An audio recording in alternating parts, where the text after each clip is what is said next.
my great pleasure and privilege to introduce Dr. David McGraham. Dr. McGraham is Vice President of Medical Affairs at Munson Medical Center and is based here in Traverse City. His duties include overseeing the performance of Munson's medical team, monitoring quality, patient safety, planning, and budgeting. That's a big piece of work. Dr. McGraham has been chair of Munson's Department of Medicine and a member of Munson's Healthcare Board of Directors. In addition to his work at Munson, he is a clinical assistant professor at Michigan State's College of Human Medicine.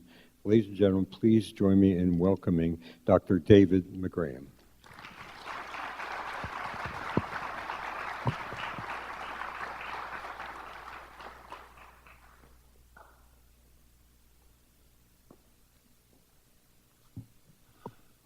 Thanks. Welcome to all the Crystal Lakers and welcome spring. It's nice to have you here, both of you. It's my privilege to introduce tonight's speaker. I was also asked to give a bit of history regarding Munson's involvement with the disease of polio over the years, so I'm going to take a couple of minutes to do that. But I want to start out by saying that I'm grateful to live in a nation that views polio in terms of history and not present-day reality. And I'm grateful that as a doctor, I never had to tell any of my patients that they had polio. As a younger physician, I knew several of the older members of the medical staff who did have to do that. In August of 1948, which was before my time, the then James Decker Munson Hospital was named a polio center by the National Foundation for Infantile Paralysis. The hospital received $5,000 worth of new equipment, including 12 pairs of crutches, barbells, stationary bikes, a muscle stimulator, a whirlpool, and a paraffin bath. Plans called for the procurement of 2 iron lungs to be added to the one already in use. This was 6 years before the Salk vaccine was licensed for use in 1955, and during a time when polio was one of the most feared and communicable diseases among children in the United States. When the vaccine was licensed in 1955, it wasn't until 1964 that a massive immunization drive sponsored by our Tri-County Medical Society came to this region.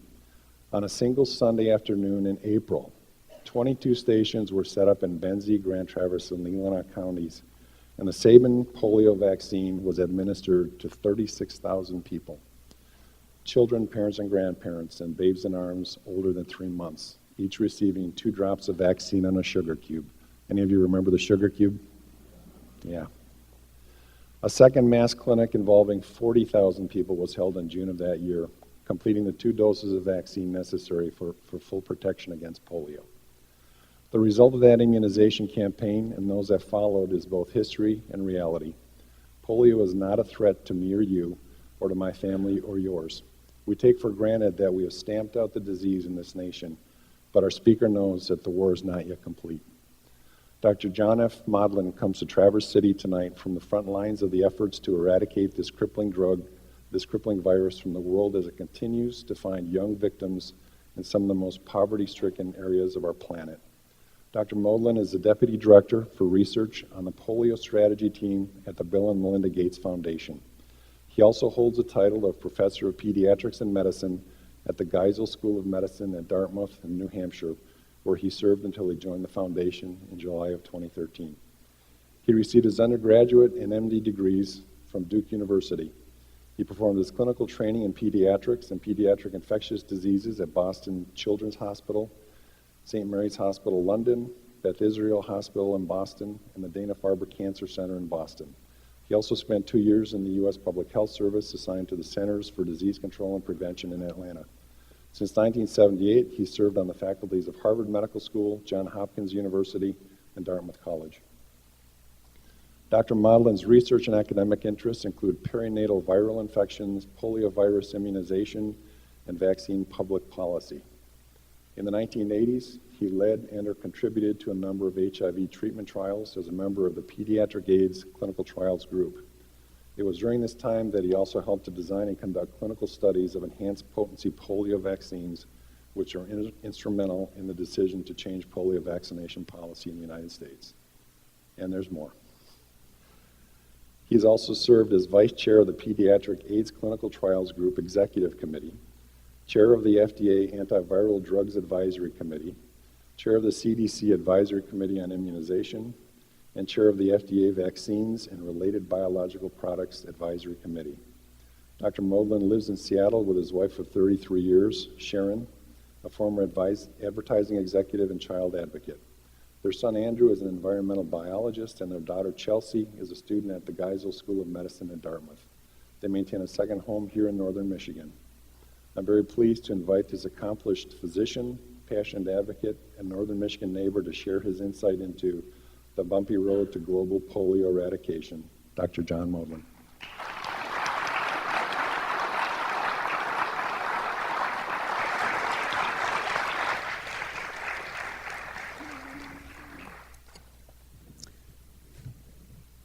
Jack?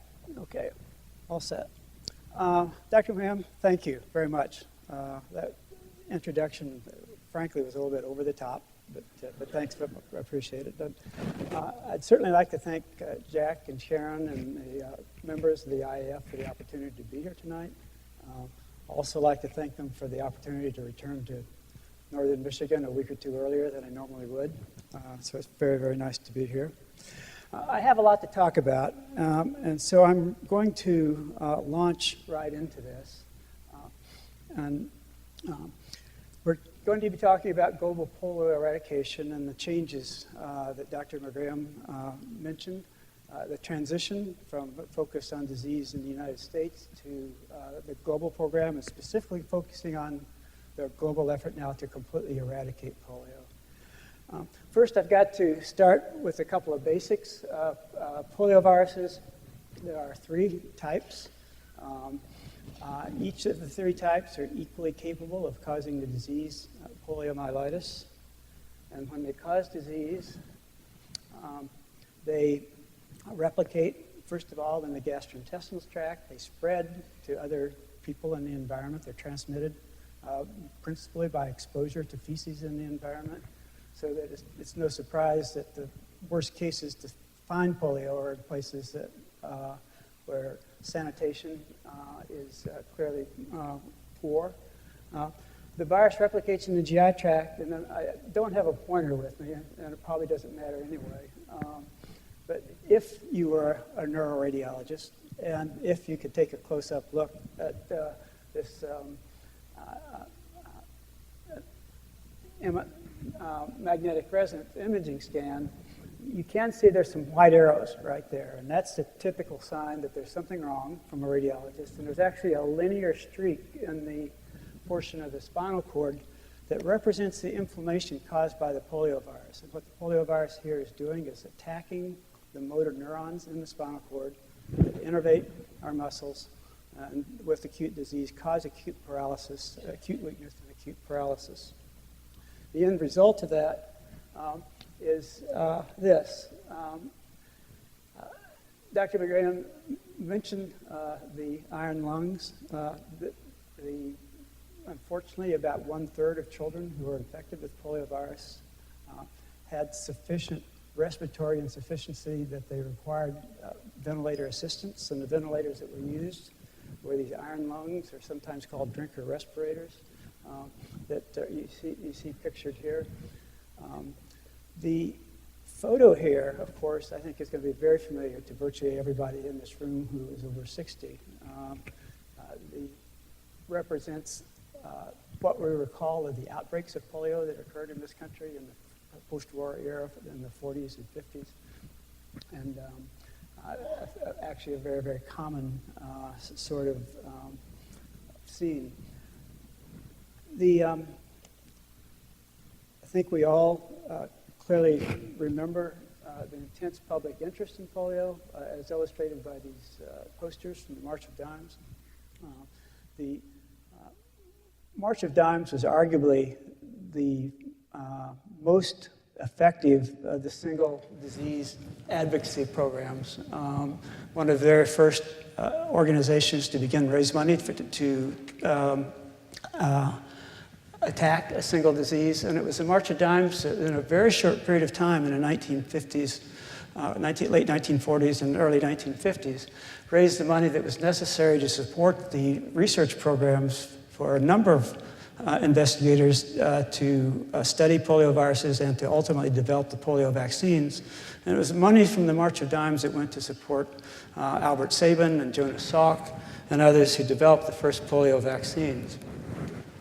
And the story there, as Dr. McGann said, in the US ended pretty rapidly. Once vaccines were introduced into the US, the disease disappeared literally within a decade.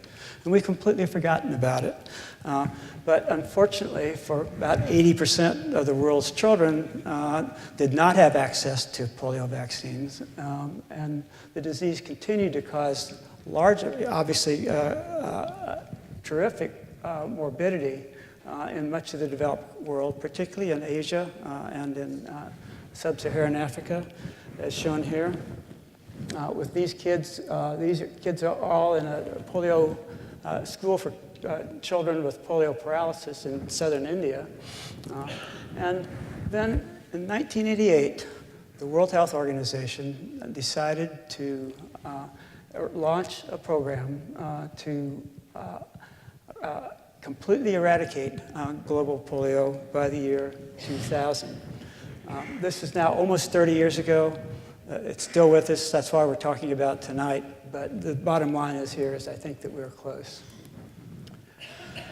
The polio eradication program was actually inspired by the global smallpox eradication program that was successful just about 10 years prior to 1988. Here's a child with smallpox. Smallpox had actually disappeared very rapidly once the smallpox eradication program was started in the late 1950s, and by the middle of 1970s, where there was no more smallpox. This is a picture of one of the last cases occurring in 1977. The polio program itself is a global partnership of many organizations. It's led, by the 4 organizations that are listed in the top circle here in red: the World Health Organization, which is the lead organization for the eradication program. Rotary International has been involved from the very beginning. It's heartening to see a number of Rotarians here tonight. The Centers for Disease Control and UNICEF have been equal partners in the effort from the very beginning.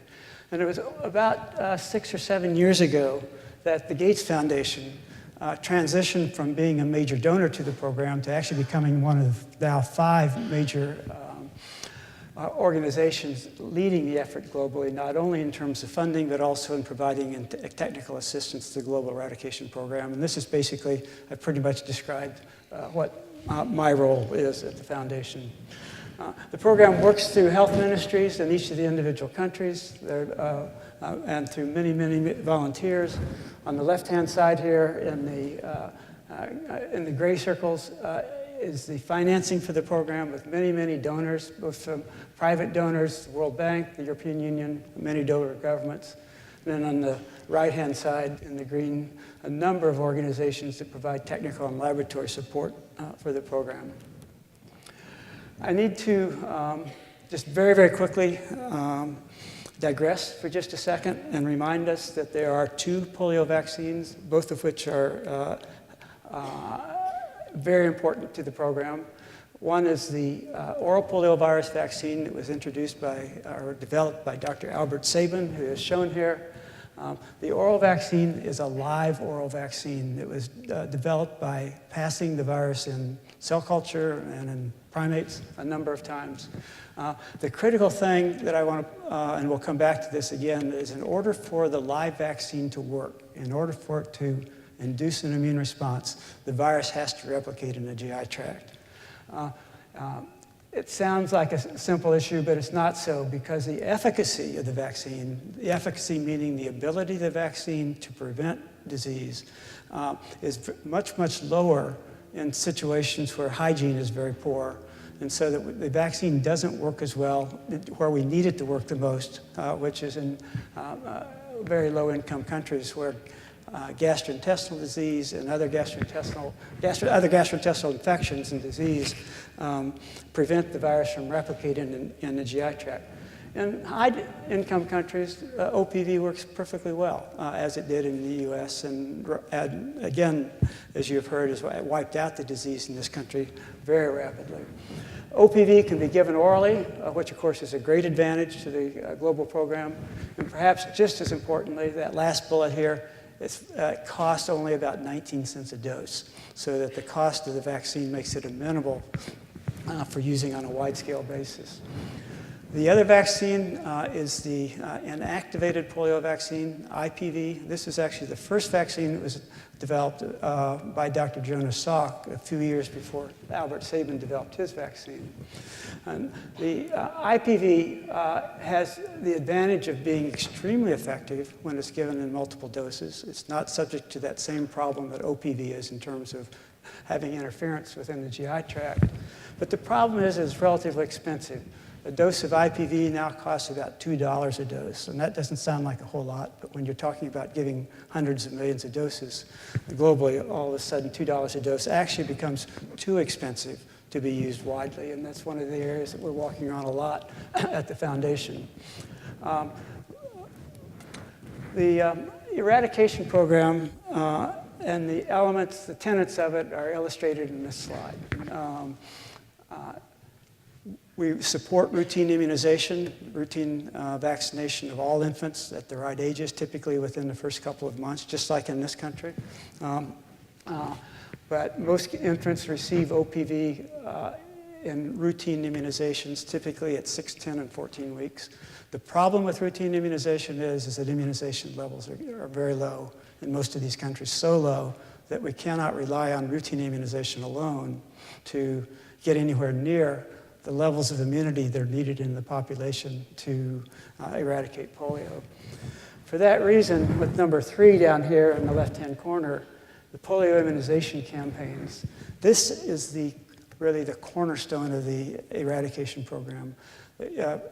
They're called immunization campaigns, or NIDs, which simply stands for National Immunization Days. They're also called supplementary immunization activities. And what these are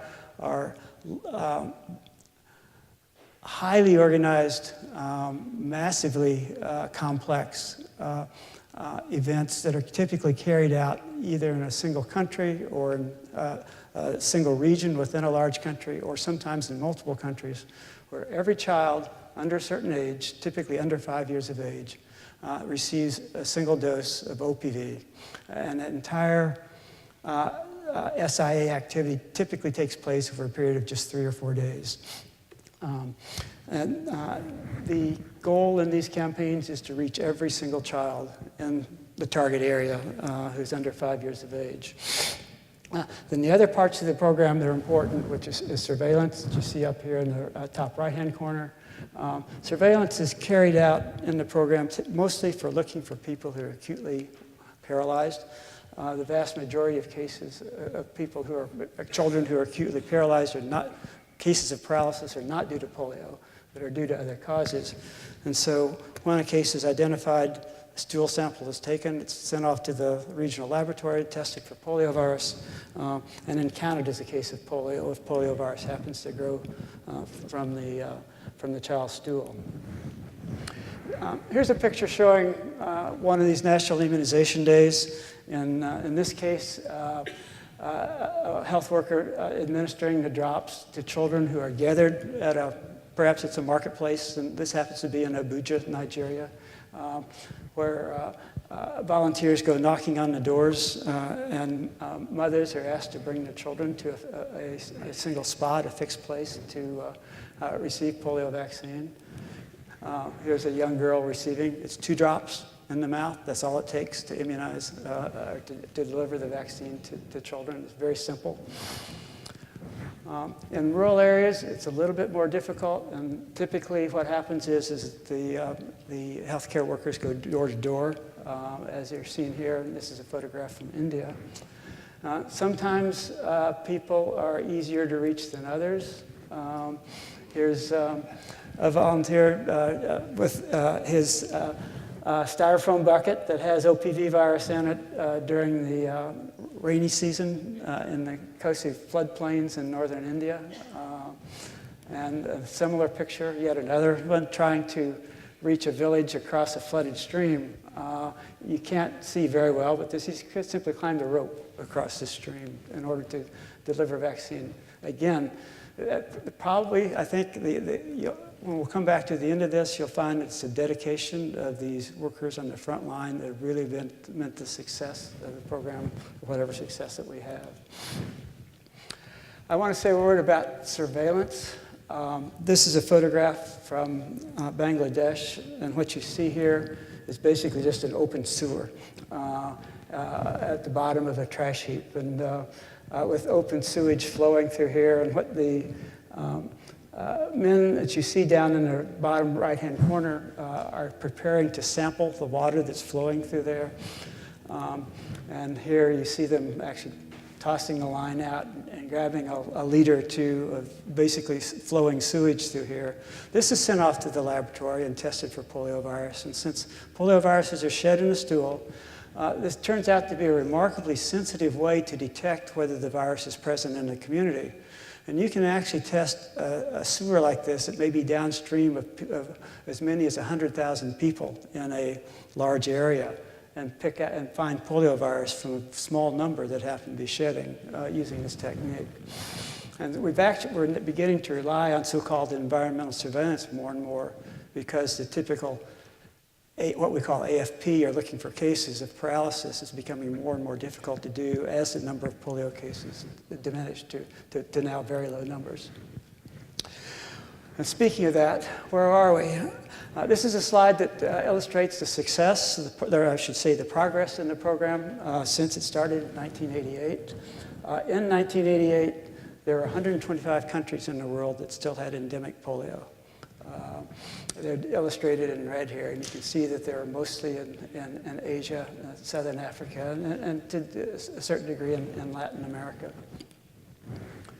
2014, fast forward to just a couple of years ago, there was a dramatic drop in the number of cases, reported cases, as illustrated in the red line, that dropped down to very low levels by the year 2000. And by 2014, there were only 3 countries that were endemic. And by endemic, we mean countries that had never, ever eradicated polio. They're illustrated in red here. It's Nigeria, Pakistan, and Afghanistan in South Asia. By this time, we had seen the last case of type 2 poliovirus. Actually, the last case was around 2000, so about 15, 16 years ago. And fortunately, we saw the last case of type 3 virus in India just about 3 or 4 years ago in 2011. So we're down to a single type right now. Then the program saw the last case in Nigeria in the middle of 2014. So Africa, the whole continent of Africa, has been free of polio now for about 2 years. But the last 1% or so are the toughest to get. And the numbers of cases have dropped very slowly over the last 5 to 10 years to very, very low numbers. But unfortunately, it's proven, the virus is proven, as you might guess, to be very stubborn for several reasons.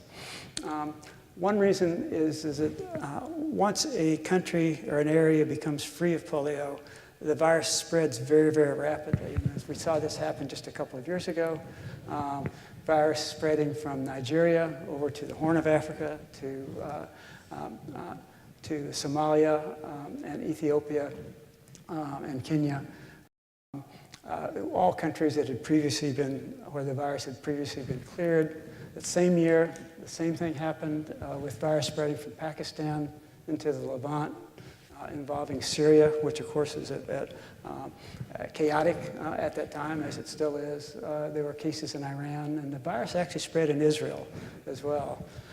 This is 2013, 2014. This is the year I joined the foundation, just a couple of years ago, but I can tell you that the team that I joined was rather discouraged to see this virus jumping back and forth from places where it was endemic into areas that had previously been free of polio. The major challenge, in addition to the virus spreading from endemic areas to previously free areas is illustrated here. And that these last reservoirs of where poliovirus remains, which have been stubborn, are some of the most challenging, unstable parts of the world to work in. Those of you who attend these forums regularly know the story better than I do. We're dealing with virus that's present mostly in Afghanistan and Pakistan. I'll focus down on some of the details here in just a second. But these are all areas that are extremely unstable, largely due to insecurity, attacks from extremists, largely Islamic extremists in each of these areas. You have high rates of religious and cultural opposition. And nobody would have suspected when the program started in 1988 that people would actually be shooting at people walking around with vaccines. But in fact, that indeed is what has happened. And unfortunately, there have been a number of people working in these areas who have lost their lives simply by distributing not only poliovirus, but delivering other healthcare services as well.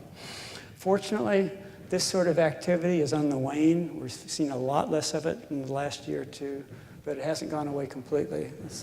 But again, nobody would have considered that this would have been an obstacle to eradicating polio when the program first started. One of the major scientific obstacles, again, that was not really anticipated when the program started, was the very poor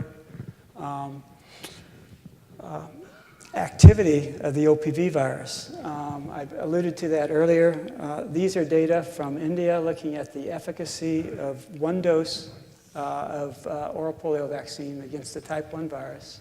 You can see for the rest of India, the efficacy is about 20%. What that means is that for every 100 children that you give a dose of vaccine, you induce an immune response in only about 20 of them.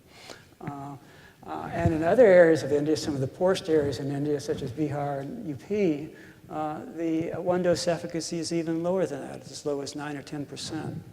That same one dose, if were given in Traverse City in 1960, induced an immunity in about 50%. And by the time you gave 3 doses, virtually every child was fully immunized with OPV, just to illustrate the differences.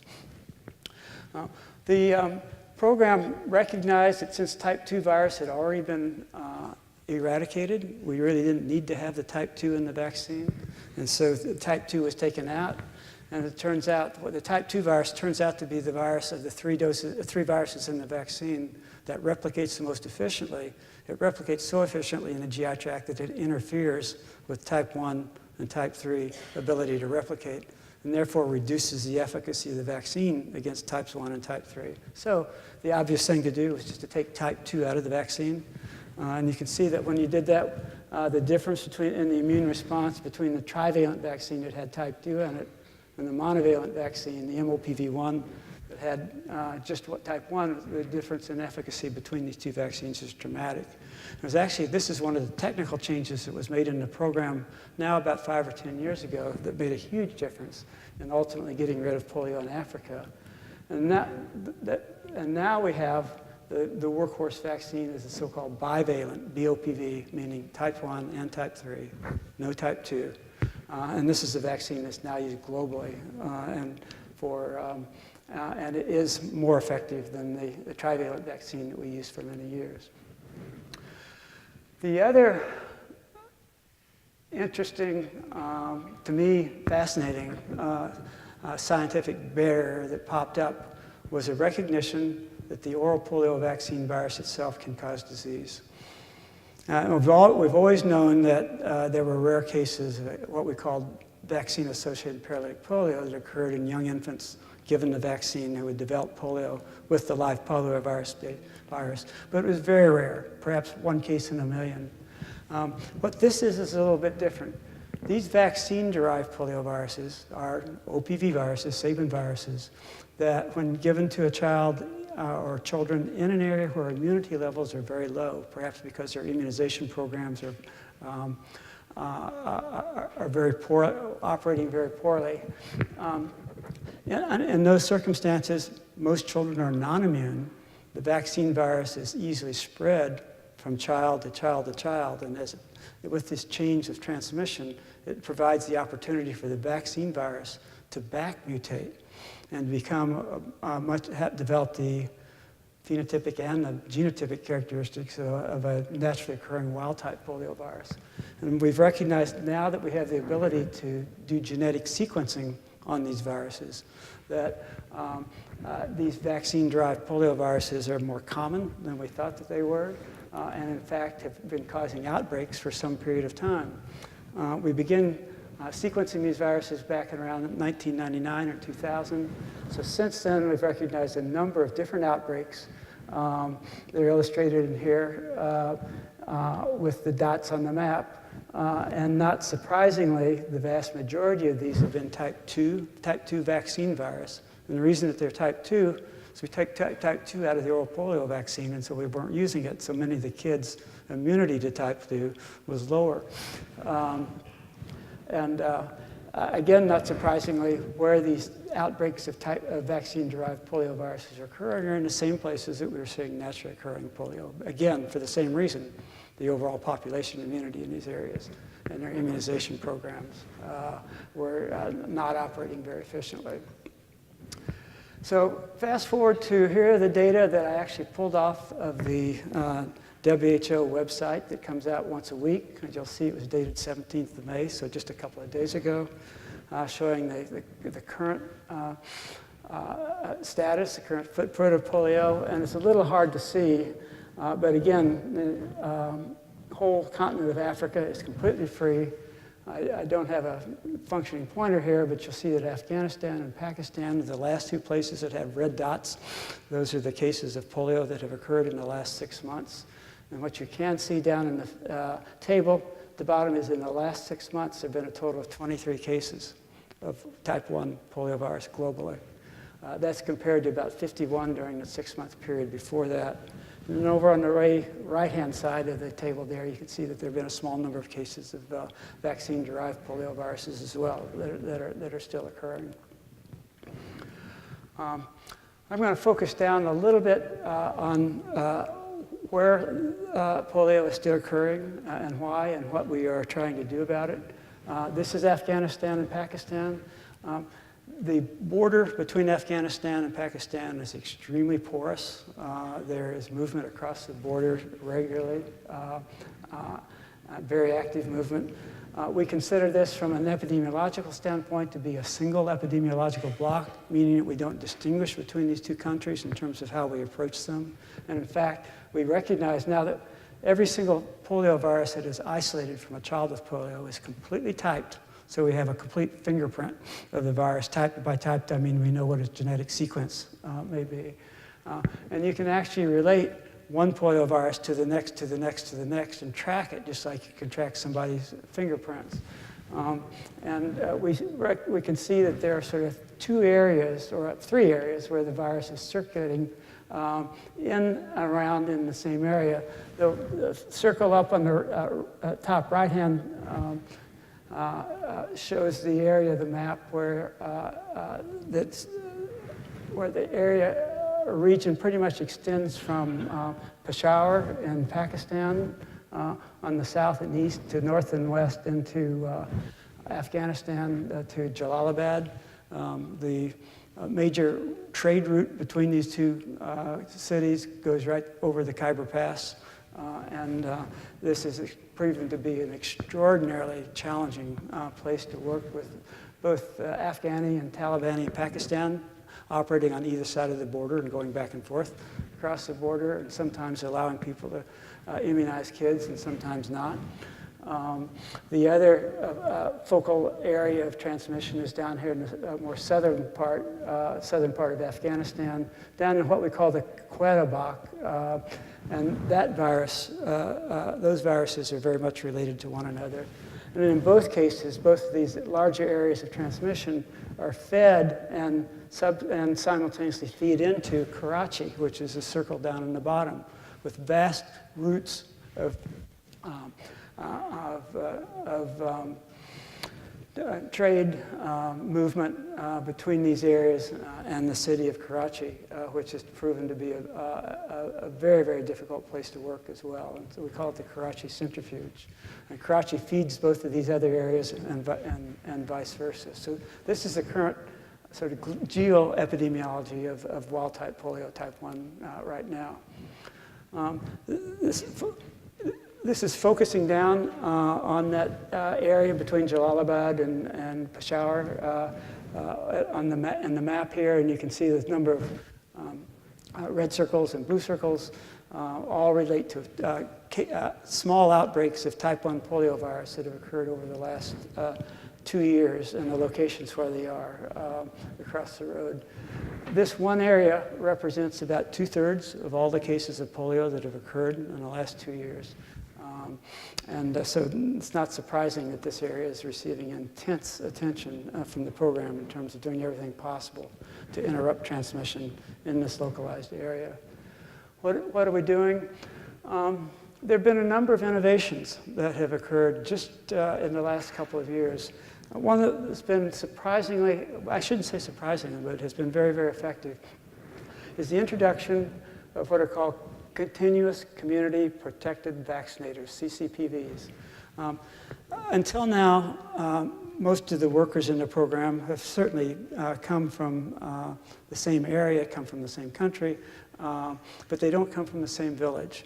And they're still, as they come into a new village to do their immunizing activities, they're kind of greeted with some suspicion. And the program has organized this CCPV program, which are all mostly young women, mostly in their late teens, early 20s, who are very well trained to go door to door with polio vaccine. And we found that they were much more likely to be accepted within their community. And interestingly enough, there's much less concern about violence because they are known within the community and seem to operate without any major impediment. Certainly beefed up campaign monitoring where people go along after the vaccinators, maybe a week later or weeks later, and very scientifically assess how effective they were in covering the areas that they were supposed to cover. And you can see this, the two figures on the right-hand side, the top graph, basically is showing changes in measurement of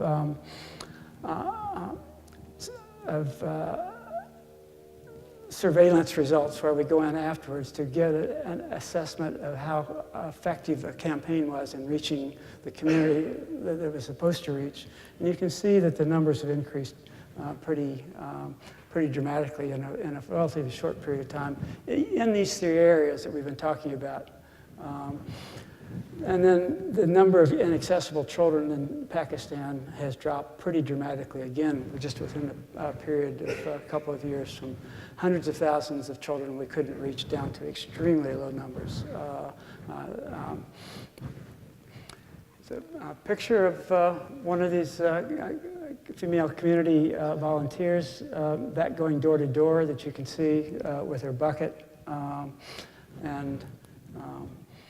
If you focus in on that, has a styrofoam container that has the vaccine and a cooling pack that's in it to keep the vaccine from deteriorating in the heat. If you look closely in the shadow there, she's writing on the wall there with a piece of pink chalk and making some markings on the door. And this is the way in which the door-to-door campaign workers operate. What they actually do is when they visit a house will be to ask how many children in the house are under 5 years of age.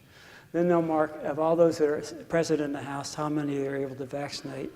And they are also able to mark those who are not present at the time that they came. And so when someone comes along and follows behind this worker, let's say a week or two later, they'll be able to look immediately on the front to see if there are children in that household that somebody needs to pound on it or to knock on the door again to follow up to try to complete the vaccination program. We've introduced IPV into Pakistan. As I mentioned before, IPV is much more effective on a dose-per-dose basis than OPV, even though it's more expensive. But we've gotten to that point in the program where introducing IPV makes a lot of sense for a variety of epidemiological and biological reasons. And so, unfortunately, IPV is in very short supply right now. But this is yet another measure that's being taken to really focus on Afghanistan and Pakistan to try to complete the job. Afghanistan is a little bit more worrisome, and the security situation there, as I'm sure you know, this group knows, is deteriorating rather than getting better. The areas in red that are shown here are those areas where we had a very difficult time working on the polio program, and not surprisingly, they're the areas where you have the largest number of security incidents occurring over the last couple of years. Fortunately, most of these areas, as I showed you before, epidemiologically are linked to sites in Pakistan, which are much more populous, and we feel that most of the cases that are occurring in Afghanistan are actually occurring as a result of these reservoirs of poliovirus activity or poliovirus presence in these three areas across the border in Pakistan. Bottom line is we think that if we can rid Pakistan of these reservoirs, we ought to be able to get rid of the virus in Afghanistan as well. At least that's the common wisdom. This shows the number of inaccessible kids in Afghanistan is actually increasing rather than decreasing. It's a worrisome trend. Fortunately, the numbers are still small, but nonetheless, Afghanistan is a bit of a worry. I want to show you just a couple of slides about focusing on Nigeria. And I'm going to talk only about one program that turned out to be very innovative, and that's relying on GIS technology that proved to be very helpful in ultimately eradicating disease there. Here you have your vaccination teams at a ward focal point getting ready to go out in the morning. And each team is given a cell phone that can be tracked by GPS, and so that the team, as they do their rounds from house to house and from village to village, can actually be tracked by GIS mapping, so you can see where they are going and can see where they don't go. And even though these teams do an excellent job of reaching kids, they can only reach them if they happen to know where they are.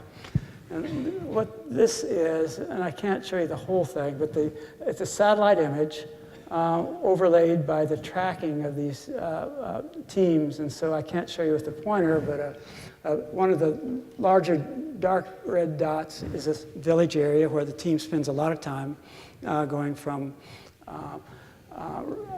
house to house vaccinating. And then they'll go along the chain there to the next small village, and there'll be another blot there. And so you can actually track, this is the activities of one team for one day back in 2013. What you can't see, but the satellite can, are a number of small settlements and villages that weren't even on the map, that the vaccination team didn't even know was there. They're outlined in yellow. If you're close enough to the front, you can probably see it. If you're not, it doesn't make that much of a difference. And then the same area with the same tracking team overlaid, but this time in 2015, 2 years later, and you'll see the addition of a number of blue dots there. And these are where teams went back knowing where there were unvaccinated villages and basically completed the job by being able to take advantage of the satellite technology here. And then I'm going to just mention here, close to closing, about vaccine-derived polioviruses that we mentioned. There have been a much smaller number of those. There is one outbreak that is ongoing right now that the program is concerned about. It's in Guinea. Guinea was one of the countries in West Africa that was affected by Ebola. And the Ebola outbreak pretty much completely decimated the entire public health structure in Guinea. We've been tracking a VDPV2 outbreak in Guinea up close to the border with Mali. Many of these cases are occurring in areas where there are gold mines and migrant workers that go back and forth across the border between Guinea and Mali. And because of this migration, cross-border migration, the outbreak has kind of continued to fester on with a case occurring every few weeks to a month or so, and has been probably has not been adequately addressed. The country itself really doesn't have the capability of doing so, unfortunately, because of its recent, not just recent, but long-term absence of a public health infrastructure. So this is receiving a lot of attention from the program right now. This may very well be one of the last cases where we see these type 2 VDPV viruses. So, lots of progress this past year. There's been nearly an 80% decline just over year from 2014 to 2015. All of the outbreaks,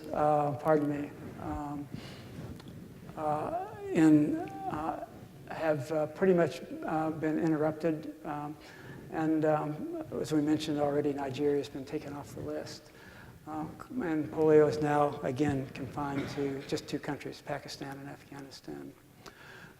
Security is still a major issue, but access has improved, particularly in Pakistan, and maybe not so well in Afghanistan, but I don't think there's any question that access to children is going in the right direction, is improving rather than getting worse, except for some areas of Afghanistan that are shown here. And this is a little bit of a busy slide, but if on the right-hand side, we're looking at the current situation in Pakistan and Afghanistan, looking at numbers of cases that have occurred over the last 3 to 4 years, showing pretty much that we're now at a place where we are seeing fewer than 5 cases a month occurring, as I've shown you. That is not all much different than we saw in India back in 2010 and 2011. It's illustrated over here on the left-hand side. And actually similar to the activity that we saw with the last few cases in Nigeria. So what I'm trying to say here is that I think there's real enthusiasm that we'll be able to interrupt transmission in Afghanistan and Pakistan, if not this year, then early next year. That's certainly what the program is counting on right now. Number of challenges. I've listed most of these already. I won't go over them in any detail here. I'm going to finish with just a couple of slides regarding the future. This is something that we work on an awful lot at the foundation and within the entire program. Here we are in 2016. You can see there's a figure up there, a triangle that says TOPV to BOPV switch. That switch was a large global switch from using trivalent oral polio vaccine to bivalent vaccine in routine immunization. It all occurred over a period of 2 weeks, pretty much over 2 weeks. So incredible, involving incredible degree of coordination by the WHO and the individual WHO regions and countries. And so now, rather than using trivalent vaccine for routine immunization, we now use bivalent or BOPV immunization, as illustrated in the green bar there. We add 1 dose of IPV. And then the plan is if indeed all transmission can be interrupted in this 2016-2017 timeframe, we'll be able to stop using the oral polio vaccine altogether in about 3 or 4 years, and we'll need to rely on only IPV alone. We've recognized that because of these vaccine-derived polioviruses, we have absolutely no choice but to stop all OPV use. And now there is a well-articulated plan to do so, and to do so on a sequential basis. The switch just occurred the 3rd week, 4th week of April, so we're only a couple weeks beyond that. And the countries that are shown in green are those that have successfully completed and reported all of their switch data. The one thing kind of hanging over at least the near-term future is the fact that IPV, unfortunately, is in very, very short supply. There are 4 manufacturers that make IPV globally. The 2 largest ones had contracted with WHO to supply IPV to assist with the switch.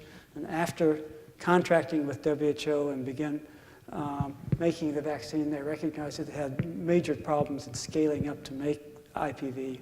And so this has created shortages that we did not anticipate.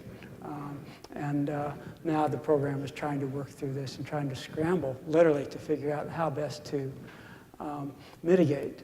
And what this has meant is that we are actually delaying IPV introduction into a number of countries, so-called Tier 3 and Tier 4 countries, which are countries that are at risk of polio, but not to the same high risk that so-called Tier 1 and Tier 2 countries are, like Afghanistan and Pakistan and Nigeria.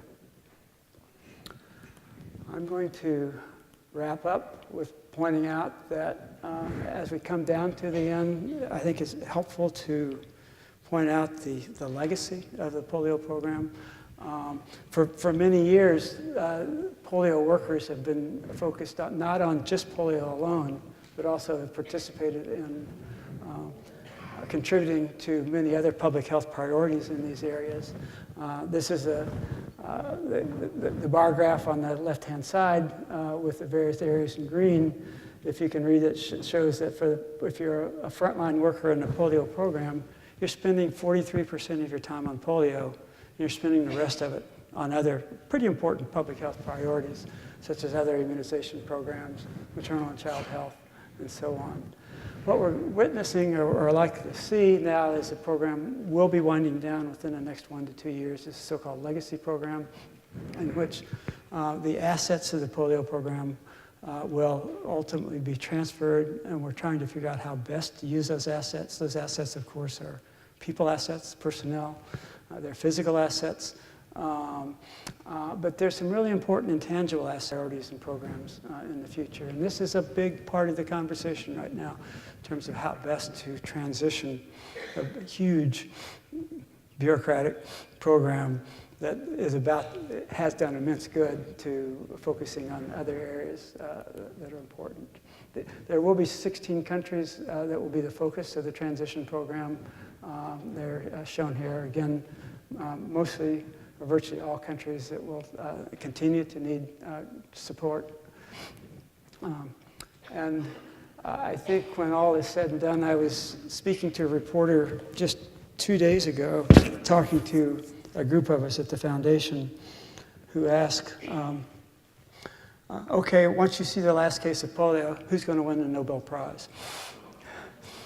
And something that we don't sit around talking about that. There have been many people that have contributed, going all the way back to the 1980s.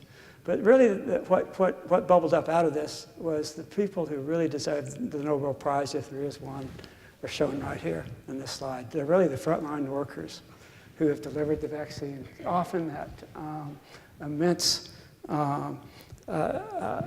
personal cost in order to do so. And then, as we've mentioned, a number that have actually lost their lives. And here are others taking vaccine, probably for a very long distance. This is a slide from Afghanistan. So that's what I have to say. I thank you all for coming. I hope I haven't gone over things too fast. Thank you very much, Dr. Levy. Ladies and gentlemen, we have an opportunity to ask questions. Excuse me, let me start with a question, which is, I was struck by the experience you related of switching to local villagers to distribute the vaccine. My own experience in Afghanistan, nothing happened unless the local chief or the local warlord or whatever you want to call them was behind you. Are you able to get that kind of support, you think, in Afghanistan and Pakistan? One of the things I glanced over very quickly, might not even mention it at all, is the fact that we have a huge effort that goes into advocacy that focuses at every single government level, from the president of these countries, the prime minister, right on down through the minister of health, and then down to the individual village level. That advocacy is not only with the administrative chief, but often there is a tribal or local religious leader that often really calls the shots in a village. And unless you have their unless you win their hearts and minds, you really have no access whatsoever. So that was a lesson that was learned by the program, I think, a number of years ago. Providing the CCPVs is yet an extension, I guess, of this advocacy program. But Jack, you're absolutely right. And we at the foundation actually, when we really need to call out our highest level of advocacy, that's when the call to Bill Gates is made and say, if you happen to be meeting with such and such a world leader here and there, and of course he's unquestionably maybe the strongest advocate at the foundation. But so we have a whole range of focusing on advocacy.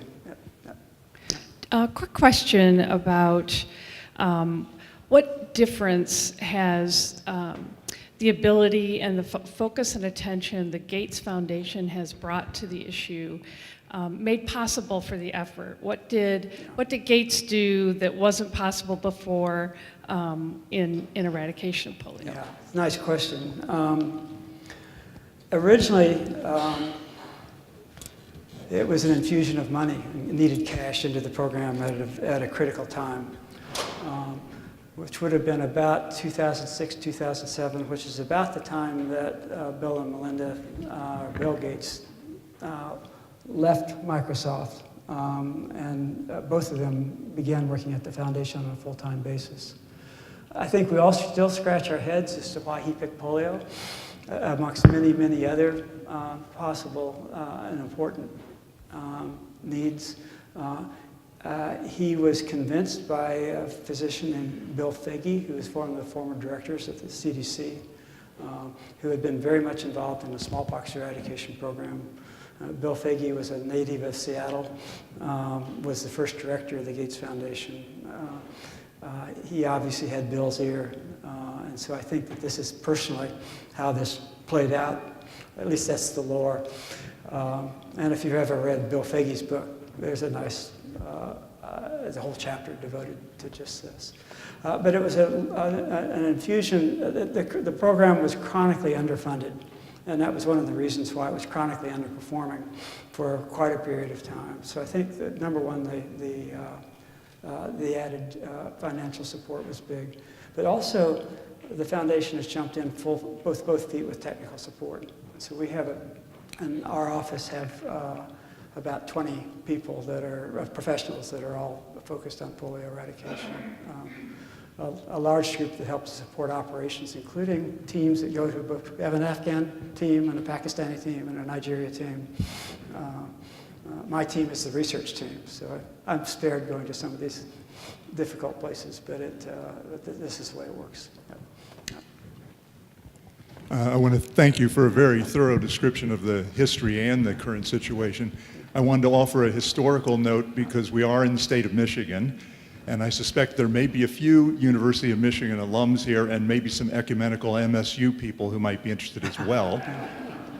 The Salk vaccine trials took place at the School of Public Health at University of Michigan, and I asked people here to try to think about what this entailed. There were 8 million kids in this clinical trial, and there were no computers. So all of the data for 8 million kids had to be evaluated by hand, and it led to the single most important, largest media event in the history of the University of Michigan when Salk and Tommy Francis announced that the vaccine was safe, effective, and potent. Yeah. But one thing I would like you to elaborate on, you kept talking about the security situation, and there's some very interesting pieces to that you didn't describe. Some of the rumors about the CIA involvement, the concerns of the Islamists about sterilizing the children. Could you elaborate on that a bit? Well, yeah. Your first point about the role of Ann Arbor, the Francis Field trials, is a very, very important one, of course. And there's a book written by Thomas Oshinsky, who is a medical writer, who on the American history of polio. It was published just about five or 6 years ago, maybe a little bit longer than that. And if you want to read a really compelling account of the event, the press frenzy that occurred in Ann Arbor that day that the results were released is really a pretty remarkable description.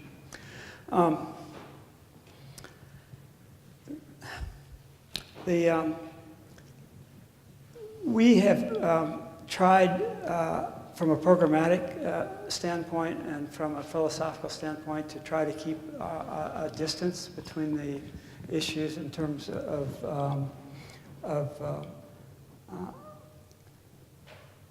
instilling public trust in the vaccinators and how to deal with the rumors, because we felt that while critically important to address, absolutely necessary to address, the only way you can do that is with those in the country who are closest to the ground, who best understand the basis for the rumors and misinformation and so on. And so we work with them, but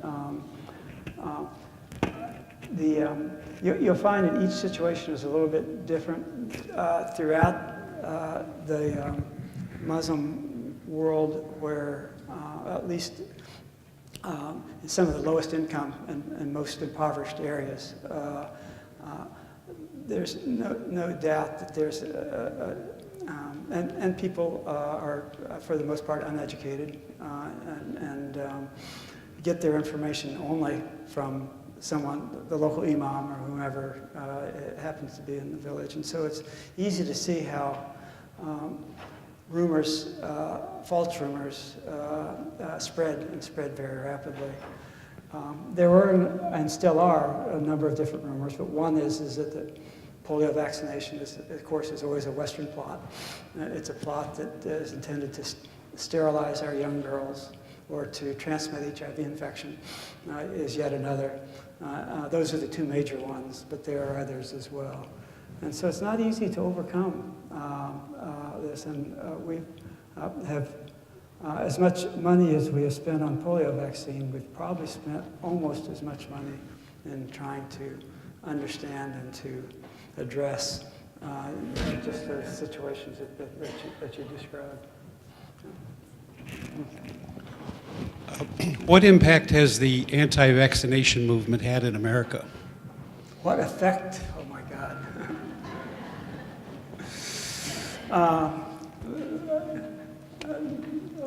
Those of my friends who are here from Crystal Lake have probably heard me, are bored of hearing me carry on and on and on about anti-vaccination.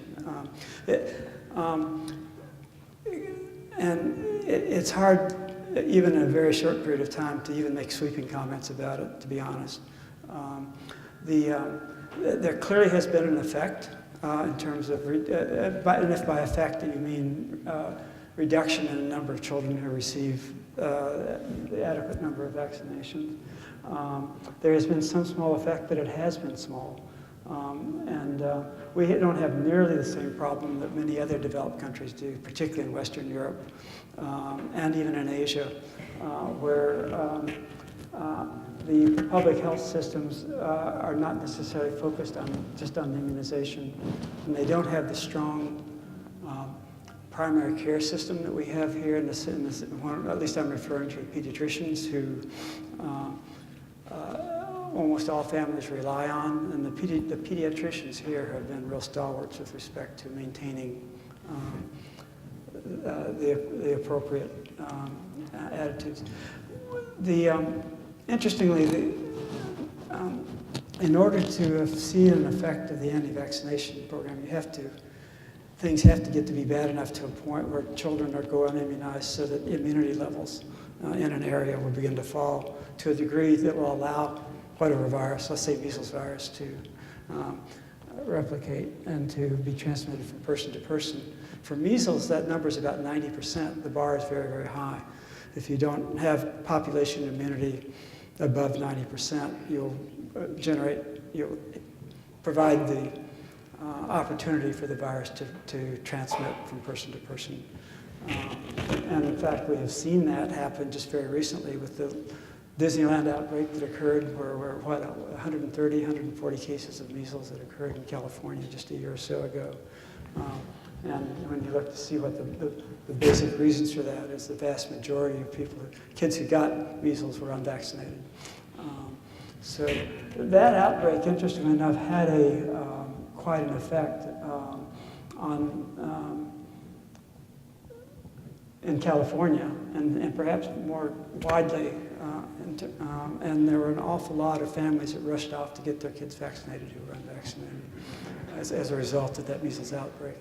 And our sense is that the anti-vaccination movement probably doesn't have the oomph that it had 5 and 10 years ago, 10 and 15 years ago.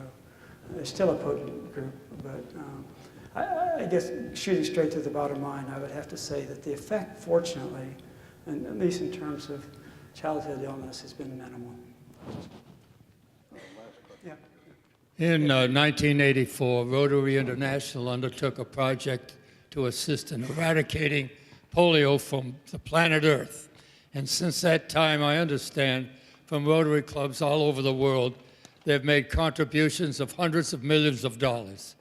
Is that correct? That's absolutely right. And I probably, tonight, unfortunately, I would apologize to those of you who are Rotarians who I didn't underscore that point, because actually Rotary was,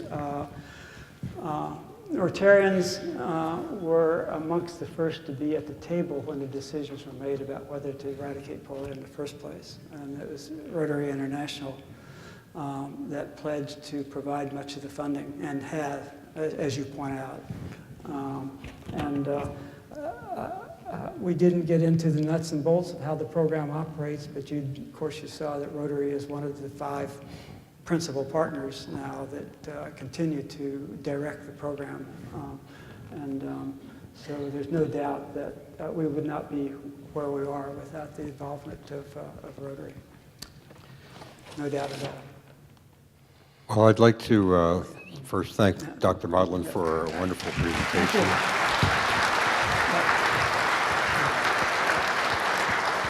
Our friends at Cherry Republic will raise your sugar level for you. But I know you know these well, and I'd like to remind the audience that our last presentation before the summer will be on June 16th here at 6 o'clock. Please get here early. It'll be Ambassador Robert Ford, the last American ambassador in Syria.